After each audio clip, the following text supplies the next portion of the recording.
las peñas y esto, nosotros ahora que vamos, Sí.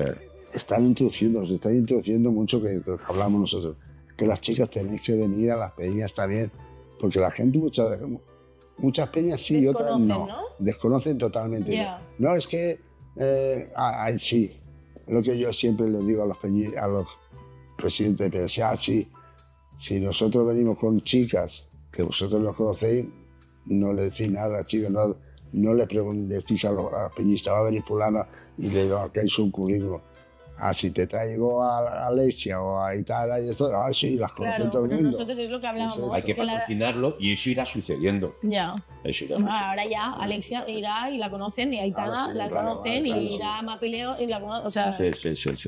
Ese que- ya, nosotras vamos y no nos conocen. No, bueno, pero igual que a nosotros nos conocen a los que hemos jugado en primera división y tal. Conocen a los 4 que han Pero- jugado. Ya. Pero Y yo he ido con la Pero yo creo agrupación que ni a y he firmado nosotras- más autógrafos que yo Eso como no firmaba sí, ningún que sí, que autógrafo sí, que es jugando en cierto. segunda. Bueno, aquí en el Barça alguno, y por allí por Tarrasa alguna vez. Pero aquí en la agrupación, como si fuera un jugador máximo. En Grecia, nuestra... Refugiados, ¿no?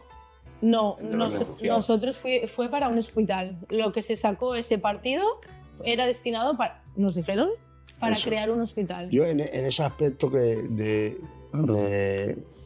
recaudación y todo esto, nosotros nos dimos cuenta que no todo era oro lo que luce, ¿no? Y entonces tuvimos que marcar unas pautas porque muchas veces ya mirabas que siempre había 3 o 4 partidos seguidos para la misma Ya, falta, ¿no? Y dijimos, ostras, no puede ser.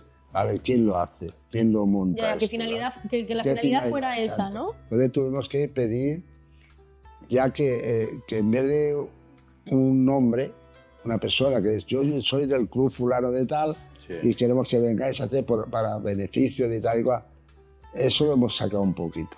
¿Por qué? Porque veíamos que no lo veíamos claro. Entonces Ya. ya ahora le pedimos a la gente, es decir, que la empresa, o sea, esa enfermedad o eso donde vas a beneficiar, que Sea te, la que lo, solicite, que te ¿no? lo pida esa empresa. Ya, que lo solicite. O el hospital de no sé qué, ese hospital, que nos pide por favor y tal y cual. Entonces, ya claro, bueno, vosotros hace poco habéis ido a la prisión. Sí, estuvimos con los presos Sí. y fue una experiencia fantástica, Fenomenal. súper gratificante. Ellos, a pesar de que están allí evidentemente por lo que están, que no te dicen el motivo, pero son súper agradecidos. O sea, hacer algo con gente de fuera, que viene de fuera, y además ver chicas Sí. jugando a fútbol que son como muy cerrados y ver que lo hacemos incluso bien.